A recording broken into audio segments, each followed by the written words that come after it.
అవకాశం ఇచ్చిన అయ్య గారు, రాజేంద్ర అయ్య గారు, మనస్ఫూర్తి గారు తెలియజేస్తున్నారు. మరి మనము ఇప్పుడే మన బాస్కెట్ అయింది, సిఎస్ఐ మనకి ఇప్పుడే 1 year అయింది. బాస్కెట్ అయ్యి ఆగస్ట్ వస్తే మనకి 1 year అవుతుంది మన బాస్కెట్.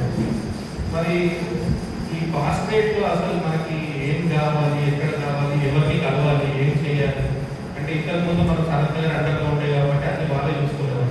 ఇప్పుడు ఏంటంటే మనం సపరేట్ బాస్కెట్ అయిన తర్వాత మనకు ఫండ్స్ ఎక్కడి నుంచి కావాలి, ఎవరికి కలవాలి, సికింద్రాబాద్ డైసన్ ఆఫీస్లో ఎవరు ఎక్కడ కూర్చుంటారు, ఎవరితో పోయి ఏం మాట్లాడాలి అని మొత్తం A to Z నన్ను ఆనందాలను తీసుకెళ్ళి అయ్యగారు దగ్గర నుండి వాళ్ళతో పరిచయం చేయించి, బ్రదర్ మీరు యాక్టర్స్తో వాళ్ళు బాస్కెట్, మీరు రెగ్యులర్ మన స్టీవర్డ్ మీరు నంబర్ సేవ్ చేసుకోండి, కొంచెం మీరు హెల్ప్ చేయండి, మీరు ఏనాడైనా ఈ ఆఫీస్కి వస్తే మీరు కొంచెం వాళ్ళకి గైడ్ చేయండి, వాళ్ళు ఏమైనా కావాలంటే మీరు కొంచెం వాళ్ళకి సహకరించండి అని దగ్గర నుండి మమ్మల్ని అందరినీ కల్పించి మమ్మల్ని పరిచయం చేసి అందరూ ఏ డిపార్ట్మెంట్స్ ఎవరెవరు ఉంటారు, ఎవరితో పని అవుతుంది ఏంటి అన్నది అయ్యగారు అన్ని మమ్మల్ని డీటెయిల్గా చూపించినందుకు అయ్యగారు మీరు ఇప్పుడు వైస్ చైర్మన్ ఉన్నారు. మా సంఘానికి మాత్రం మీరు మర్చిపోతే అయ్యగారు ఎప్పటికైనా ఫాస్టర్ బిల్డింగ్ కూడా మీరే మీ చేతుల్లో ఓపెనింగ్ కూడా మీరే చేయాలి, మళ్ళీ మీరే రావాలి. ఒకటి మాత్రం మీరు చాలా మనస్ఫూర్తిగా నా పక్షాన నా సంఘం పక్షాన థ్యాంక్ యూ.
స్టార్ట్ అయ్యేవాళ్ళు